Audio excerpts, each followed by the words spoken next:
Welcome to this edition of Head to Head. I'm your host, Cam McKinney, and this is episode number 321 of the podcast. And on this episode, I'm talking about Red Sox outfielder Jarren Duran.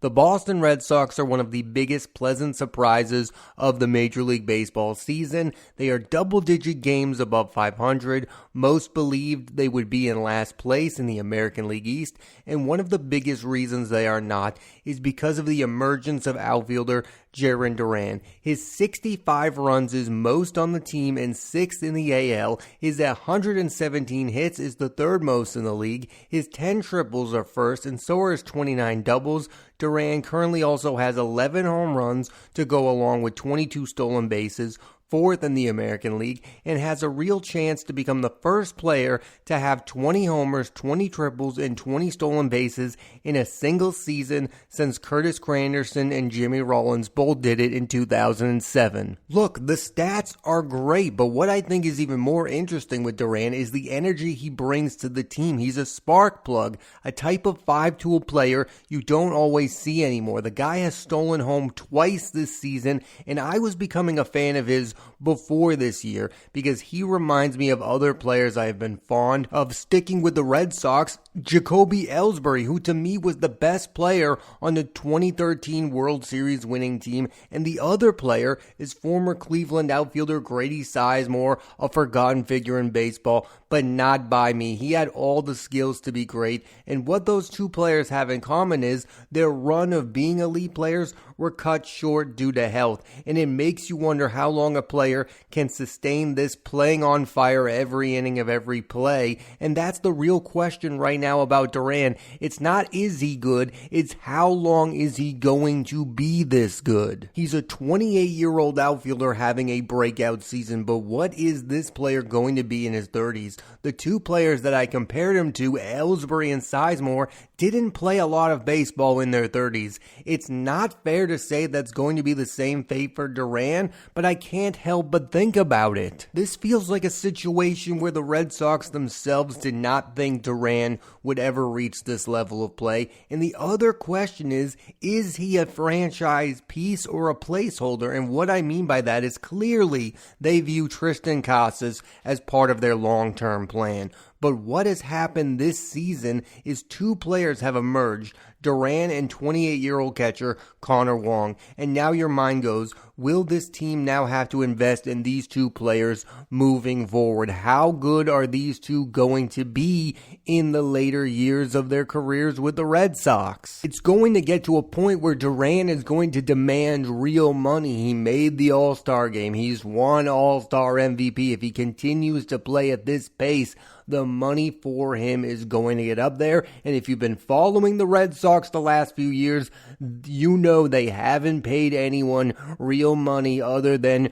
Trevor Story, a free agent signing that looks bad right about now, and Rafael Devers, the best player on the team. Everyone else is not being paid all that much. The Red Sox, since losing Mookie Betts, Xander Bogaerts, they have really lacked star power on their team. And what I mean by that is somebody you want to watch every at-bat, every inning play defense, and Duran has that star power. He is the type of player you want to watch play the game of baseball for 9 innings, and the Red Sox haven't had that in a long time. Just look at the history of Red Sox outfielders: Carl Yastrzemski, Ted Williams, Manny Ramirez. These are all-time great baseball players. When you think of Red Sox outfielders, there are even guys like Fred Lynn, who won MVP as a rookie, Dwight Evans. These guys had star power, and the fans still talk about them fondly. I mean, the last few years there have been decent outfielders out there,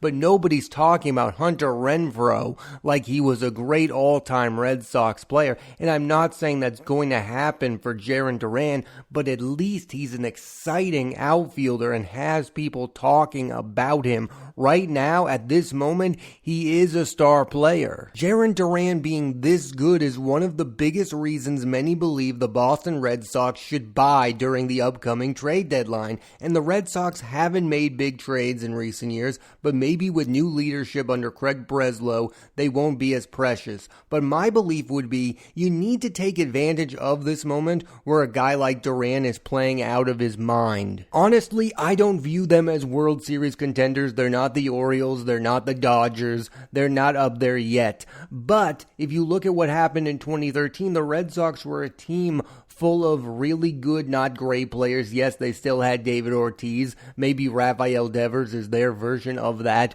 Right now, you need to take advantage of this moment. There are these guys having these unbelievable seasons. Tanner Houck was an all-star. Duran was an all-star. Prove to these guys you appreciate their all-star efforts by getting them some help. I don't think it's a big ask. I don't think they're going to make some big trade where they're all of a sudden going to be paying a guy $100 million. Just make a good trade. It doesn't have to be a lot of money. It just needs to be a decent player, and I think it's going to end up being a pitcher. I don't think they're going to get a big bat. I don't think Bo Bichette is going to be on the Red Sox. I don't think Vladimir Guerrero Jr. is going to be on the Red Sox, and I certainly don't think Pete Alonso is going to be on the Boston Red Sox. But every team that believes they are a contender tries to add a starting pitcher and a relief pitcher. That's all I'm asking for. I'm not asking you to add somebody who's going to be part of your core moving forward.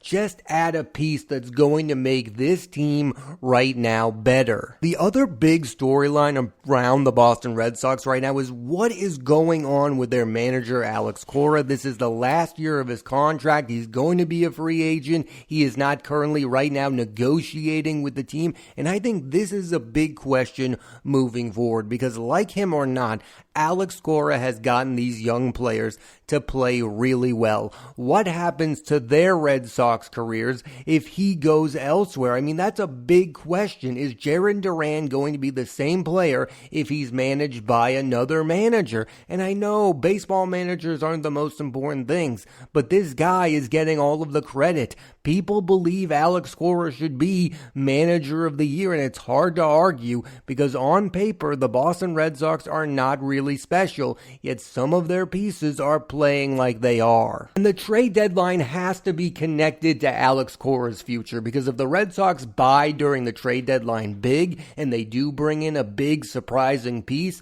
that's obviously going to entice Alex Cora to want to be part of the future. But if this is another trade deadline where they don't do anything really to improve the team, he's not going to be a happy camper. He's not going to want to talk to them. I don't think this is going to come down to the money when it comes to Alex Cora. I think it's going to come down to the team's overall commitment to winning over the next few years, and this trade deadline is a big test for Craig Breslow and company to do something to make Alex Cora happy. Because right now, he is the face of the Boston Red Sox. It's not Rafael Devers, it's not Jarren Duran. Now, maybe those two guys can become the face of the Red Sox, especially if they continue to play at this pace for the upcoming years. But Devers has been consistent for a really long time, and we still don't view him as the face of the Boston Red Sox. It's Alex Cora because he's the one piece from the 2018 World Series winning team that's still here,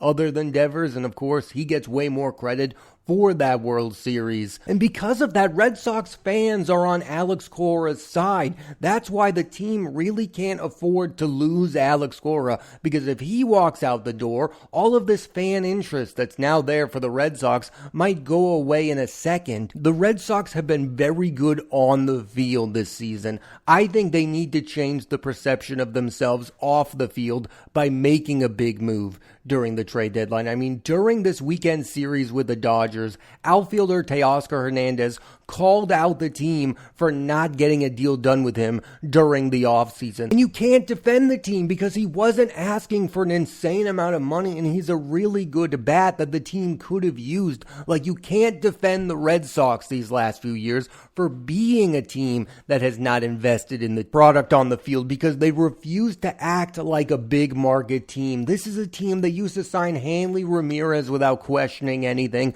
Pablo Sandoval, John Lackey, you know the history. Some of it was good, some of it was murky, but you like the fact that they were willing to do anything and everything to make the team better, even if it was just for publicity's sake. Oh, let's just sign this guy so everyone will talk about us. Even that's better than what's going on right now. I'm past the point of talking about the owner and whether or not he cares about the team anymore. I'm to this point where if your team is good, you have to do something to make it better for a playoff push. That's the rules of baseball. That's what you do when you have a team that is in playoff contention. You make moves, and if you don't, we're going to be upset about it as fans. That's what's going to happen, so you have to do the right thing. You need to add during the trade deadline, and you need to show Alex Cora why he should be your manager moving forward. Things look good now, but things could get real bleak if Alex Cora leaves this offseason. What if he does become the manager of the Dodgers or the manager of the Yankees? I mean, that's worst case scenario. I don't think he's going to become manager of the Yankees, but manager of the Dodgers could happen. Alex Cora played with the Dodgers. Dave Roberts is the manager of the Dodgers. If he doesn't get out of the first round or win the World Series, he's going to be let go because that team has Shohei Ohtani. And Mookie Betts is on the Dodgers. We know Mookie Betts is a fan of Alex Cora. I think it is realistic to believe that the Dodgers would have interest in Alex Cora. And I want to tie this all back to Duran, and I will by saying this. If Alex Cora leaves, next year is going to be the real test for a player like Jarren Duran or this whole entire young core. Are they a good team, or is Alex Cora over-managing this team and getting them to a place where they're really good? That would be the test. Is this a team that's building towards something on the field, or is their manager just that good? Jarren Duran has gotten so good this season that you could actually ask the question, is he the best player on the Boston Red Sox? And that is something I never thought I would be asking, because the team has sluggers like Rafael Devers and Tristan Casas, who on paper are better players than Jarren Duran. But Jarren Duran is more than a power hitter. He's not one-dimensional. Again, he's a five-tool player. He has speed. He's hitting triples. He's stealing home. He's hitting home runs. He's playing really good defense. Now, I think the defensive aspect of his game is being overrated, but that's fine. That's what happens when you become a star player. People start to say that everything about your game is good. I think he's an okay defender. Listen, I've seen way better outfielders. He's not Jackie Bradley Jr. or Mookie Betts. He is a serviceable baseball outfielder who could possibly win a Gold Glove. I don't think Jarren Duran is going to go down as an all-time defensive outfielder in Red Sox history. He's not Dwight Evans. I am interested in how everyone who talks about Jarren Duran talks about the fact that he's played in every game so far this season, and I think they're commenting on the state of baseball more than they are on Jarren Duran, because there are very few ball players who play in 162 games. They take breaks, they take days off. That's what baseball has become. It's not as bad as it is in basketball, where it's about rest, but guys take time off. I mean, Rafael Devers just took the All-Star break off, and I know people are commending him for that, and that's really interesting, because back in the day, people would be called out for skipping the All-Star game. But there was a reason that people loved Cal Ripken Jr., because he suited up every day, and you could ask the question whether or not that was the best thing for the Baltimore Orioles, their star shortstop, never taking a day off. But people love that mentality, and Jarren Duran, at least for this season, is bringing that mentality to the Boston Red Sox. I have no idea if he's going to play in all 162 games. I think it's a possibility, obviously. Do I think it's going to happen? Probably not. And Duran probably isn't their best player. It's probably Devers. But Duran is the most exciting player on the team, and that's what counts even more, because baseball is a sport that sometimes, let's be real for a minute, lacks that excitement. If all you do is hit home runs, you can be kind of a boring figure. That's why all this talk about bringing in Pete Alonso is good. He's a good baseball player, but he's not the most fun player to watch. You know what is fun to watch? A guy who steals home plate. You don't get that anymore. You see black and white photos of Jackie Robinson stealing home plate. Guys don't steal home. One thing that I do believe that's been overblown in the Jarren Duran narrative is that this is some massive comeback. People were down on Duran because of his poor play in the outfield, but let's be honest for a minute. This guy is playing this good because he is being given a chance to play every day. It's that simple. I believe he always had the skills. Again, last season I thought he was really starting to come on before he had to end his season due to injuries. I thought he was the best player on last year's Red Sox team, and that's not saying a lot because that was a last place team, but I really started to see something special in Jarren Duran. Why the media is making this out to be some big comeback story is because they lack patience when it comes to young players, especially in baseball. This is what happens. Baseball players peak at around 26, 27 years old. They emerge and they become who they are going to become for the rest of their careers. Very few baseball players come to the big leagues fully emerged with who they are as players, and that wasn't the case for Duran. He went through his struggles. He wasn't a good defensive outfielder. He's become a lot better, but everything else was there on paper that he could become a five-tool player. Yes, I'm surprised he's this good, but I'm not surprised he's good, period. And I do believe the media was just more upset with the team than they were about Jarren Duran. Like it would be, oh, you're playing this inexperienced outfielder who doesn't deserve to be out there over a proven major leaguer because you're not willing to pay money for a real outfield. Yes, that's a thing that was being said a few years ago when it comes to Jarren Duran, but when you let a player develop, you often get rewarded for that development, and that's what's happening with the Boston Red Sox. They are being rewarded with their development of these players. They are developing Connor Wong, they developed Duran, they developed Tanner Houck, and now two of those three are all-stars, and Connor Wong probably should have been an all-star as well. I know many of us love to simplify the sport of baseball. We like to say if the Red Sox wake up tomorrow and decide they're going to start paying money again, then they're going to be really good. And I do believe that if the Red Sox spent real money again, they could put together a World Series contender really quickly. But the other way you can become a really good baseball team is to develop really young players. And 2007 is a great example of that. They had Dustin Pedroia. They had Jacoby Ellsbury. They had young pitching like John Lester and Clay Buchholz to go along with the established Josh Beckett, David Ortiz, Kevin Youkilis, Mike Lowell. Like that team was the perfect mix of what I want from the Red Sox. Established big leaguers who know how to win mixed with young players who are going to take your franchise to the next level. I think that team should be what this team is going for. I want the Tristan Casas in there. I want the Connor Wongs in there. I want the Jarren Durans in there. But I also want them to add pieces that's going to be part of the core who have been there before, who have established themselves as big leaguers. It doesn't need to be future Hall of Famers. It doesn't even necessarily need to be all-stars. Just get good players to join this team. Again, I'm surprised Duran is this good, but I'm not surprised he's good. Do I believe he'll be a perennial all-star? Probably not, but he's the most exciting Red Sox player since 2018 when they had a bunch of interesting players, and who knows, maybe he will continue at this pace for years to come. And look, there have been young players who have not played well. I'm thinking mostly of Bobby Dahlbeck, so it's nice to see a surprise breakthrough from the Boston Red Sox. I mean, how many prospects don't live up to the hype? And this was a guy who never really had a ton of hype. He was a lower round draft pick,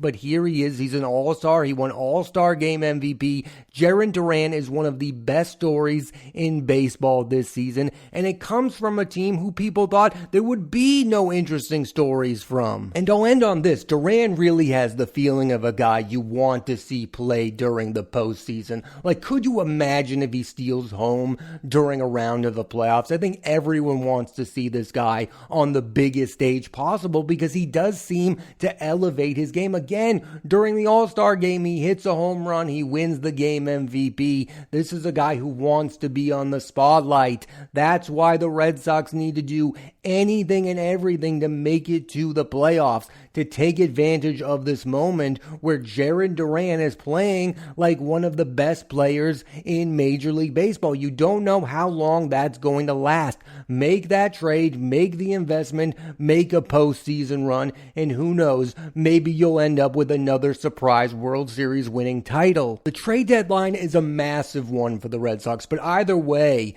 I will continue to watch this team because of Jarren Duran. He has gotten my interest back in the Boston Red Sox, and I really hope he ends his season with 20 homers, 20 stolen bases, and 20 triples. He's at 11 triples. It's kind of hard for him to get 9 more triples, but it could happen, and I hope it does. Thanks for listening to this edition of Head to Head. I'm Cam McKinney, and there'll be a new episode of the podcast every Monday on Apple Podcasts and Spotify, so please rate, review, and subscribe.